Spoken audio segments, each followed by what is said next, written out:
So the result's quite obvious. And what results are those? Whatever he hits, he destroys. How you doing, everyone? My name is Ryan and this is Ade, and welcome back to another edition of Box Talk. Guys, it's a lovely day out there. Me has been both running around all over London doing individual things. This one's drinking, so it's casual Sunday for this Casual Sunday. Casual Sunday. Yes, we have not lost our sponsor, which is us. Let's start with this week's fights, and it's so much I've got a list. Let's go with briefly. Yes. Friday night, Amir Mansour, he won. We wanted to go for a KO, but he got a points decision. Yeah. Is he a legit top 10 contender, or is he out of it? Out of it. By far, how far? Yeah, Ariola far. So top 15. Yeah. Top 15. Top 15. He's dangerous for any heavyweight in there. If you can box him, well, but if you try and trade with him, you might be in trouble. Yeah. But I can see how people just outbox him. I understand why people don't give him credit, or people don't want to push him because he's 42 years old. Yeah. But I tell you what, at least he comes to fight, at least he comes in shape. That's a lot more than most guys can say. It was that Cunningham loss that's hurt him a bit. Yeah. That's the problem. Because he got beat by a non-legit heavyweight, Yeah. it's put a damper on him. Yeah, I know, but he came in like 209, something like that. Yeah. Came in really light. Austin Trapp won as well over the weekend. He had a TKO in 7. Ain't seen the fight yet. He was supposed to fight Mundine, Yeah, and this was a late replacement. Yeah, even I'm not sure where. For someone that had this run of Cotto, Canelo, Lara, it's almost like, what are you doing now? Yeah. He needs to get back on track and fight marquee names again. But He needs to fight the top 10 guys again. yeah, I don't know if he can. A is a risk, and B, I'm not sure if he's a ticket seller. Yeah, I don't think it's a draw. That's the problem. So. But definitely talent, definitely top 10. I hate when you see top 10 guys just coasting on the outside, but you know they could do more. Yes, when you know he could be in there with the likes of Charlo and Boo Boo, but Yeah. it's too risky a fight for them. Let's go with the Frank Warren card first. Let's start with Buglioni versus Markham. Yeah. Them two have had beef for like years. They fought twice in the amateurs, one each, even though Buglioni kind of said it should be 2-0 to him. Markham was a middleweight, so it was almost off Buglioni's radar. Buglioni said he was going to bash him up because he's now come up to super middleweight, and it was a draw. Yeah. And unfortunately, to me that says a lot about the level I think Buglioni's at and will stay at. Yeah. I think he is, unfortunately, might get criticism for this, a domestic level fighter. I think he's a British level fighter. I'm not even sure if he's top European. You look at the super middleweights, big out there. I mean, you wouldn't put him in against with Callum Smith, for example, would you? No, I wouldn't.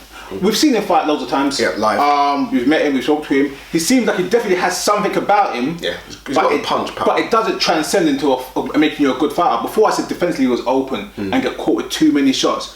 It's like he's trying to fix that, but while fixing that, there's other thoughts that are coming to light. Yeah. I mean, I will give him a bit of slack. I mean, he's only been with Steve Collins, I think, for 3 fights now. He's waiting. And he's doing that commute from Ireland to London or whatever. So, you yourself said it normally takes about 5 or 6 fights for a trainer to...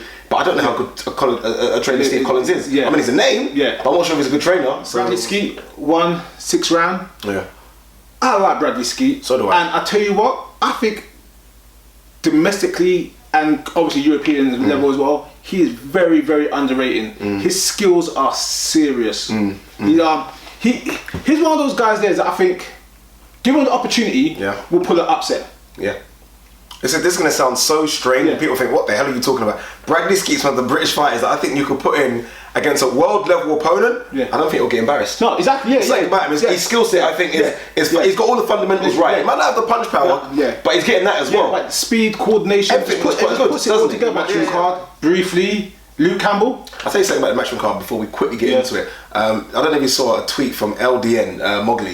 He done a tweet and he tried to get odds on all the fights winning, and like I can imagine. it came to like £500. Put down on all these fights winning, he gets back £2.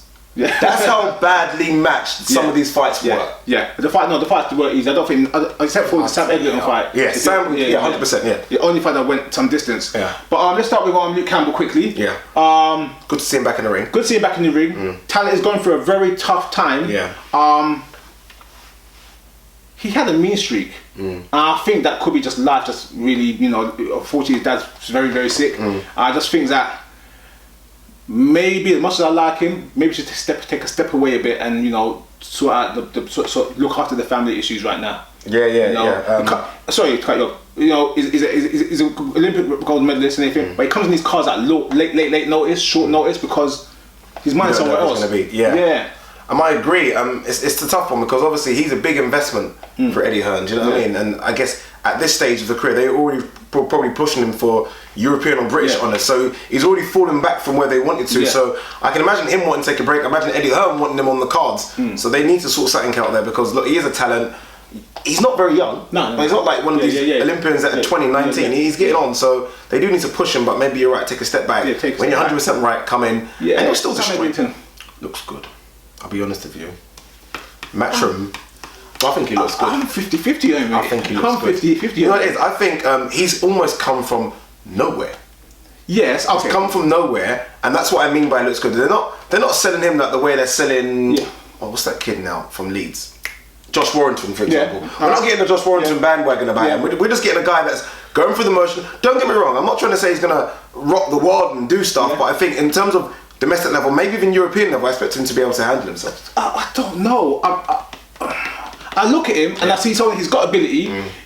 Definitely needs polish. Yes. Definitely needs rounds. Now I'm trying to say. But I look at those things as how many fights has he had? I can't remember off the top of my head. Okay. But I think those are good things when you've got a prospect. Yeah, he is you a know. prospect. So I like look at this and say, yeah, he could do it. But at the same time, I don't feel myself getting excited about him or feels like, guess what, this is one to watch. Okay. If I'm sitting down saying, guess what, I need to keep it on these few fighters. He's not one of those. He's not one of those for me right now. Okay. Callum Smith. Oh, Callum Smith. The big card. I tell you, it's a big card. It is a big card. Callum Smith. Been out for a while. Yeah, he had the injury. Yeah, I'm not going to go too much about the fight. No, I'm not. I thought the stoppage was a little off though.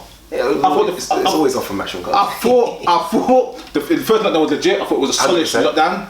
He recovered. His opponent, can't remember his opponent now, recovered well, and then the ref kind of stopped it. I ain't gonna go in on the ref because only the ref could tell exactly what's going on. Yeah. But I definitely thought the fight could have carried on. Yeah, easily. Yeah.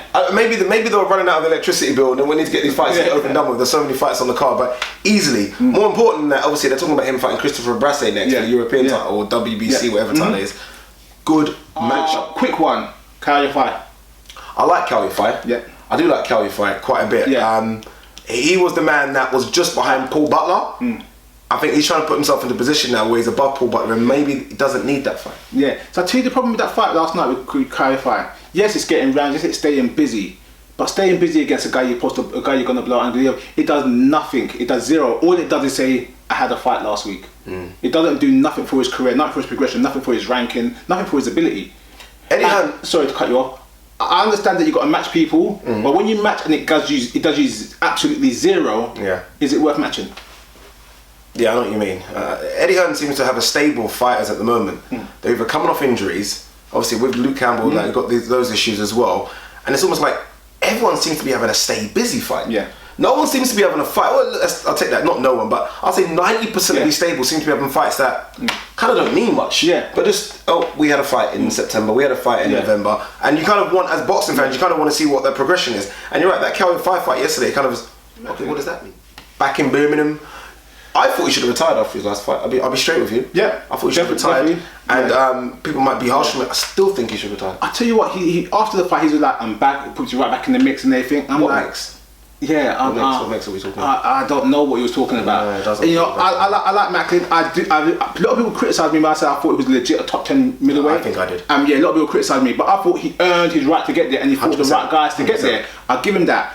That Macklin that I thought was the top 10 middleweight and the Macklins that fought last night and before in Ireland. Yeah, Two different guys. Two different guys. Macklin's even the fights against Sturm and Martinez. Yeah, fought Martinez. Yeah. Those were just. It was almost pressure. Yeah. Be able to put that pressure on. There wasn't fantastic boxing skills in there, but it was pressure. And once you're unable to continually do that, then lights are off for you. If that's all you've got in your arsenal, then you're in trouble. I think. Four guys that's actually been to the top, that means going for world title shots, fighting the top guys, fighting GGG, fought the champions. Enough's enough. You know what I mean? Because you already it showed that you reached that peak 2 years ago. Long way down. Not many people, unlike Mayweather and Hopkins, can stay at that peak. Exactly. That peak, you're normally very there for a couple of years, and then unfortunately it's that way down. Exactly. Yeah. So I think he should really start calling it down. Again, he's not a broke guy. Sky loves him as well. He's got that MGM Marbella gym. Yeah. So good commentator as well. Joshua. Yeah, my body double. Your body double. Yeah, my body double. Let's not talk about the fight. Let's just go to the best part of the fight. After the fight. Yeah. Joshua was pissed. I'm not joking. He was pissed. Let's be honest. Yeah. Get the nice guy image. Yeah, forget the nice guy image, because I know there's a mean guy in there. Oh, yeah. You know, Yeah. there's a you know what I mean? All that PC stuff that it says is so perfect for camera. Yeah. You know, you just want to rip Kevin Johnson's head off and eat it. What? After I just won my fight, you didn't tell me he was here, and he's in the ring and right you know, now. And Americans can always out-talk Brits. Yeah. They just have that way of talking trash that we just haven't got. I tell you what, though, even though we all know Kevin Johnson, we all know what Kevin Johnson's going to do in this fight.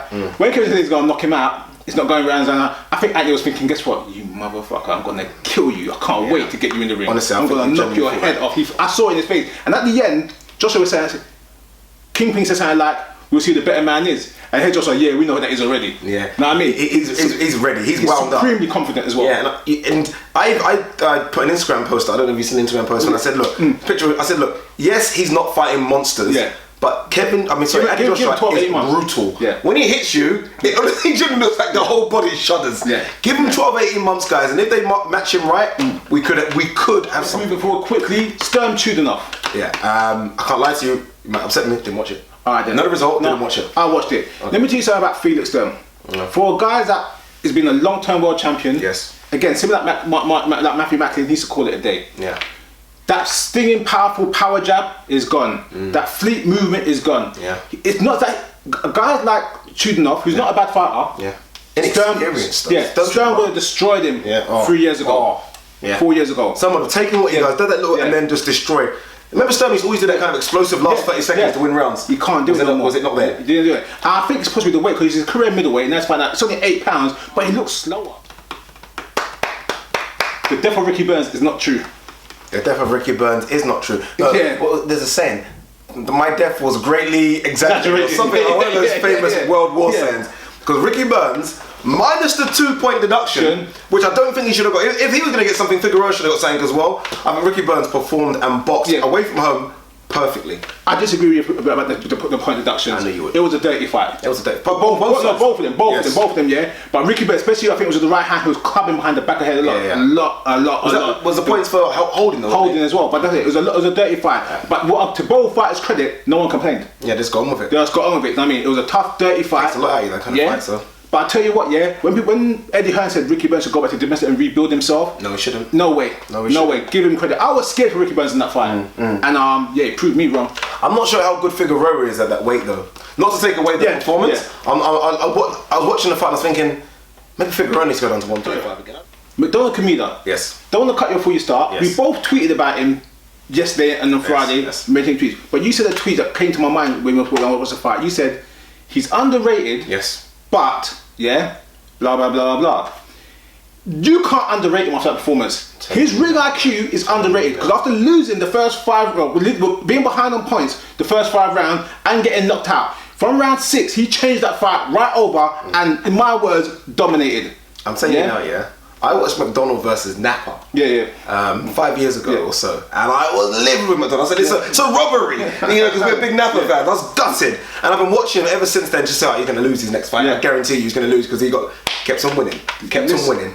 His adjustment after getting knocked down away from home. Every British fighter out there should watch that and think, I'm telling you this is how you adjust. He even said the guy's hot fans, his hands were faster than I thought. I had to adjust. Perfect. Kamida was to me, Kamida's legit, by the way. Of course he's legit. Yeah. His hand speed was greater. Yes. He had better balance, better combination, and he was darting air and out. And I think he was stronger. And for a textbook boxer, that type of style was normally tricky. Yes. Because you can't really time them. Yeah. McDonald dominated. I'm not okay with anyone saying, it was a coach could have either way. No way. You got knocked down, and then you dominated. That's all you can. It's like you walk me and say, guess what? Let me put my head back on. And that's the guy that done it without a trainer. I don't know if you guys know. Dave Coldwell was out there with him. Dave Coldwell's not his head trainer. His head trainer couldn't get out there. That's the guy so when we talk about boxers having to adjust rather than go to the corners and listen, that's a boxer there that's up there. He's very, very smart. Quickly. Remember a few weeks ago we were talking about that 7-foot Chinese guy, Tishan Dong? Yes. I'm laughing at him. I'm laughing at him. If we come through this door, you would not laugh at him. I saw Steve Bunch showed round 4 of his 4-round fight last night. The speed of Ali, the power of Tyson, the whole shebang they had, the whole promo they done. When the video in slow motion though. Listen, he moves like I feel like I could beat him. I'm too fast. He can catch me on dying. The guy is so clumsy and lumbersome. It's ridiculous. I'll be honest with you though. I'm surprised Golden Boy would put their name behind this. Golden Boy are a legit promoter. This isn't. No disrespect. This isn't. I'm not going to mention no promoters' names, but this is a serious thing. Listen, and I don't understand. Buddy McGirt, what's he doing? He must be getting paid big money. I'm not hearing about 7 foot of doo-doo. It's crap, isn't it? Yeah, seriously. Worse than Value. Much worse than Value. Value. Let's be guys. They're gonna laugh. Value actually had some skills though. He knew what he was doing. Imagine the head-to-head of those two. Value with him. That'd be quite fun. Who's taller? Value Value's a monster, really. Yeah. All right then. Yeah. Let's go with the main event. Yes, sir. Canelo Kirkland. Yes, sir. You go first. I'll let you have the floor. Have the floor, my friend. Short and sweet. Okay. What I learned about Canelo last night. Yes. If you think you can blow him out or rush him or hit him with heavy shots, he'll fight fire with fire. Okay, interesting. We said about I said about the redhead that he will bang back. Yes. Last night he showed a different dimension for me. I agree. And I think that as much as he can box and he can do certain things, I think he's a monster. And I've changed my prediction. If he fought Cotto now, I got money on Alvarez. That's how much I was impressed with that performance. Regardless of what people say about Kirkland, he weren't in shape, no Wolf, blah, blah, blah, blah. He stood there and traded hardcore. Yeah. One thing, me and Ryan, look, both of us said Canelo would win. But one thing we did say is that if Canelo tries to trade with Kirkland, it could be in trouble. We got that wrong. Yeah. What we meant to say, guys, and you can look back, we meant to say if Kirkland trades with Canelo, Kirkland could go. Look, I was shocked by his performance yesterday. Honestly, Mexicans are obviously built differently. Yeah. The idea of them trying to box and trying to stay safe doesn't exist in their vocabulary. And Ryan's right. I kind of scoffed at it. If he fights Cotto right now, I'll be honest with you, look, I said Cotto needs to fight Canelo a year ago. I don't like what Mayweather did. Get him early. Cotto right now fights him. He's too big. It could be even too strong, and he could be just too fast. I tell you what, Cotto has to turn it up. We know Cotto. You know, get into a fight, Cotto, turn it up. If Cotto turns it up on Canelo, oh my gosh, Canelo's gonna fire back with some serious heat. It'll be good though. It'll be good. Yeah, it'll be good, but because Cotto's got a bit more ring IQ. Yeah, he has got Kirkland was just exactly like that.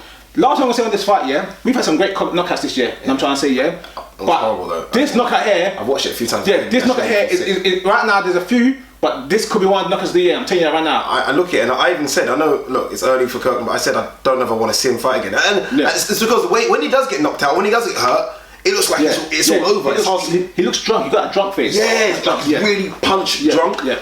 Look, what next for him? I mentioned that he would fight GGG. I said he would fight him. I genuinely feel that he's the only one that isn't afraid to fight him. I think he ought to say, I'll fight him.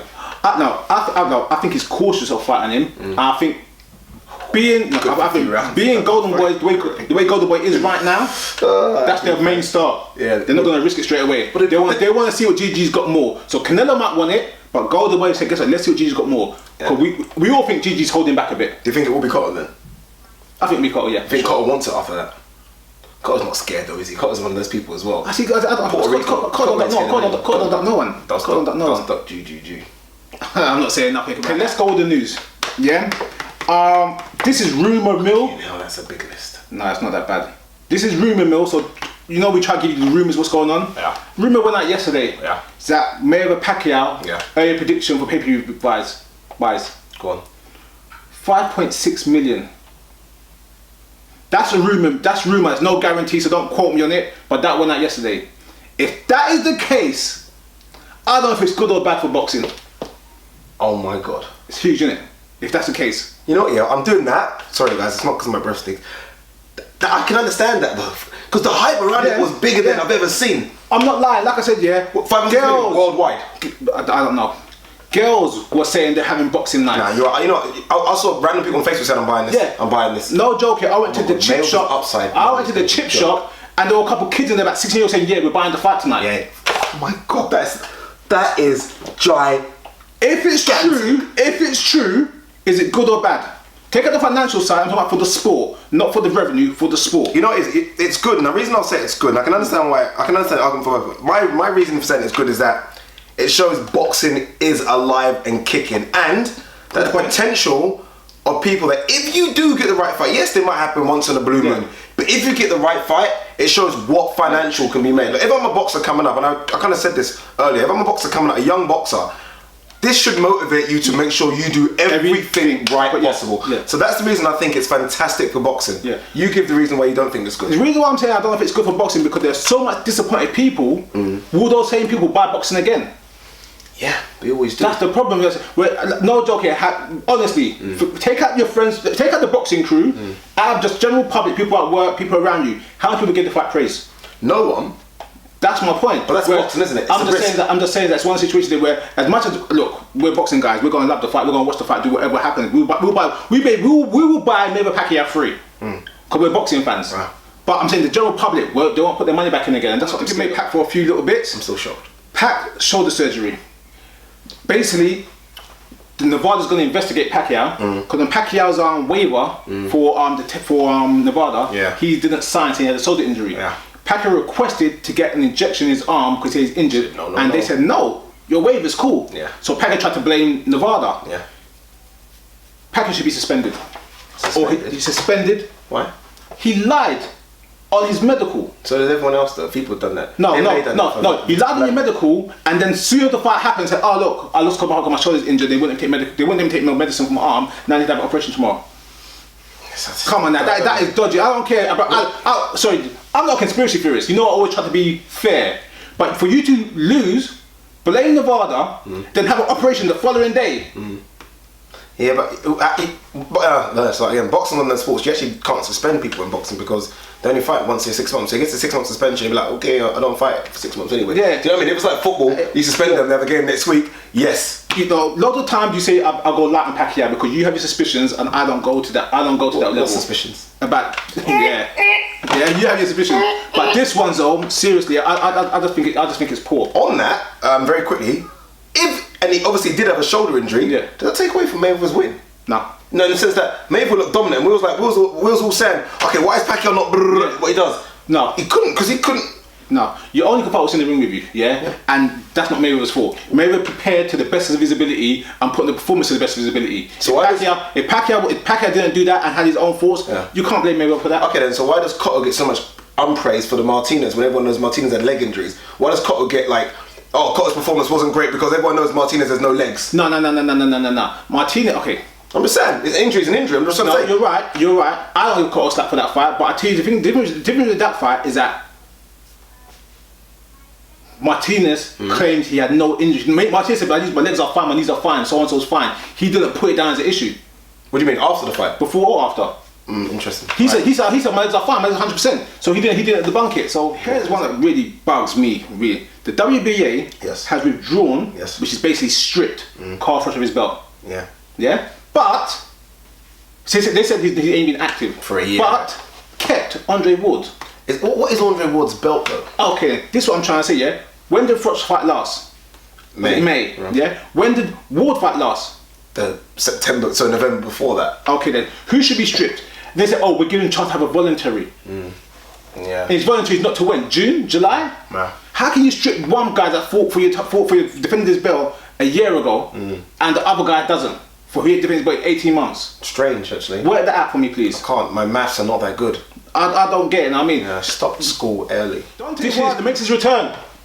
Oh my God, who's he fighting? Is he fighting Fury? No. Povetkin? No. Pulev? No. Chisora? No. Me?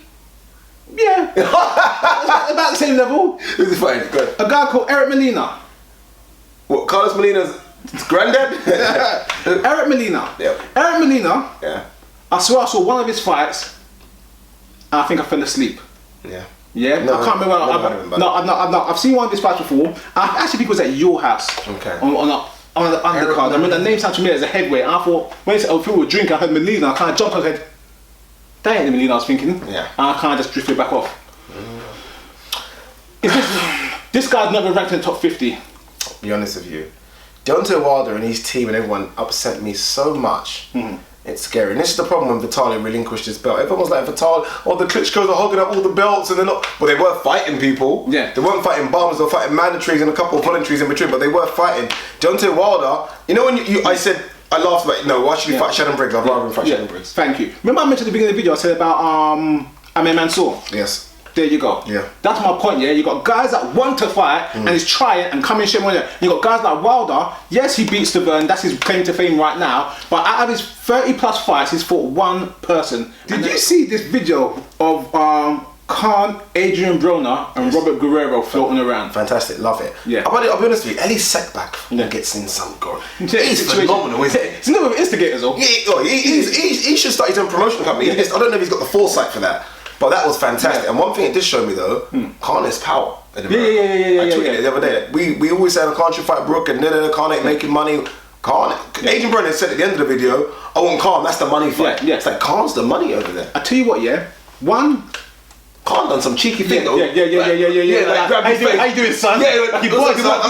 Yeah. And bro didn't like that. 'Cause after he's like chatting more shit. I tell you what though, I give Broner some slack sometimes, but I believe he wants to fight. He wants to fight. His body language, no, you can actually see. It's not. You're not reading the article. Yeah. His body language tells me that's a guy who feels he wants to fight. No, he wants. Yeah, he wants that calm fight. I think they both want the fight. It's weird. I think both of them look at each other and think, "I got you," and "I got you." They both got flaws in their starting style that the other guy could capitalize on. And then Chuck Guerrero in there, it makes an interesting little mix. Yeah. So tell me off that whole video though. Oh. There was another 147 guy in the background. He kept his mouth shut. As soon as Guerrero came in, Yeah. he's like, I remember what that fight was like. Berto was so quiet. I've never seen him quiet. So quiet, yeah. That tells me again, those body language. He knows himself. He's no longer in that mix no more.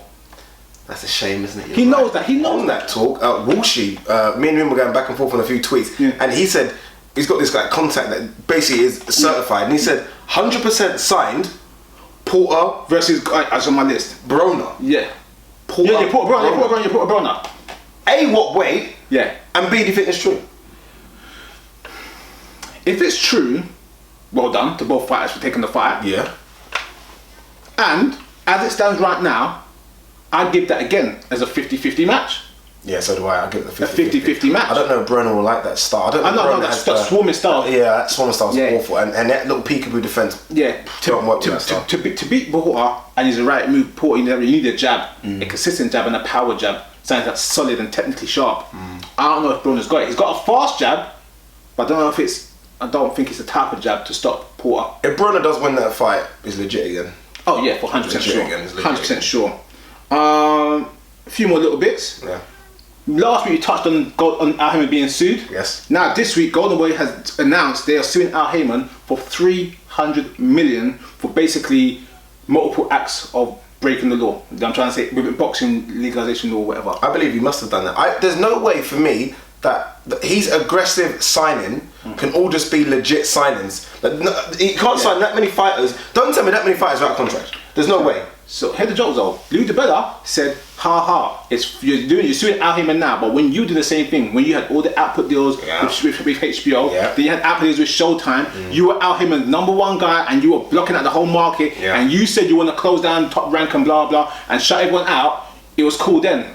Now he's doing it. Yeah, but we've not seen aggressive signings like this before. Yeah. This is signings. And all it is, it's not the signings, it's the fact that what kind of contracts they were signed to. It's dodgy, innit? Yeah. What they signed to, manager, Al Heyman's the manager, Golden Boy's promoter, but we're all going with Al Heyman. Yeah. It's very weird. Alright then, a couple of little bits. Yes. Andrew Sixhead Lewis. Who? Andrew Sixhead Lewis, former boxer, died in a car accident last week. Condolences to the family, friends and everyone. There we go, we had to put that one out here. Last two bits I've got here. You said that before. Eubank, Billy Joe Saunders, rumoured now done for June, July. Yeah, we touched on it last week. Shouldn't happen. Way too soon. But what can you do? I mean, they want money fights. It's a money fight. They both make some good money, but I think it's far too soon. Okay, and Klitschko Fury. Yeah. Apparently September/October. Where? No one, not said yet. No one said yet. But apparently that's the time, and that came from Klitschko's camp. Not. I like that. Very quick one to end it. Ambrose Mendy did an interview with IFL TV. I'm not sure if you've seen it, and he kind of slating, absolutely annihilating Carl Froch on the interview. I'm not joking. Guys, if you can watch it, I remember something about Nigel Benn. I saw something. I was watching the interview with Carl Froch and Hopkins. I like that. Did you see it? I saw it. Yeah. I think Carl Froch was a bit nervous. And then I saw another interview and someone said that they were cussing. Yeah. I just feel like I get that Ambrose Mendy's Nigel Benn is a bit easy, but I feel like you still got to give Carl Froch credit. Yeah. And when you're trying to say that Carl Froch should fight the girl, and Carl Froch, to me, at 37, 38 years old, can do whatever he wants. Yeah. You can't dictate to, I mean, yeah, so what, he leaves the girl on the shelf and the girl waiting. That's what happens when you get to that stage now where belts mean nothing to you. Every champion, their last fight, majority of champions do that all the time. Yeah. It's no longer about the belt, they already got a legacy, it's about getting a defining payday or a defining event. Next week, yes. Next week fights is who's next week? GGG. Oh yes, GGG. William Monroe Jr. Yeah, I'm not sure who's on the undercard. Will be the biggest upset in the history of boxing if Monroe knocks out GGG. I don't know about the history of boxing, but yeah, last few years anyway. I just got a quick question. I want to give a shout out to a guy called Teddy Minua. Who? He's been hitting us on Facebook. Teddy Minua. Menmua. Yes. Menmua. He asked me a question, and he said, "Is the current pay-per-view model for boxing done and dusted?" I want guys to get us back to that one because that's another video. Does it actually work pay-per-view nowadays? I think it'll be soon over and done with. I think there'll be maybe 1 or 2 pay-per-view fights a year because it still deserves it. But I think when we just look around in the world of boxing ourselves nowadays, we say who's the next pay-per-view star. Doesn't seem to be that many coming through that will take that mantle. So I think with what Al Heyman's doing with PBC, look, if boxing gets back on mainstream TV, there's no pay-per-view. Yeah, because you get more money overall. Yeah. But get back on that one, and hopefully, bunch of videos coming shortly. All right, there you go, guys. Thanks for watching another edition of This Week in Boxing. Cheers.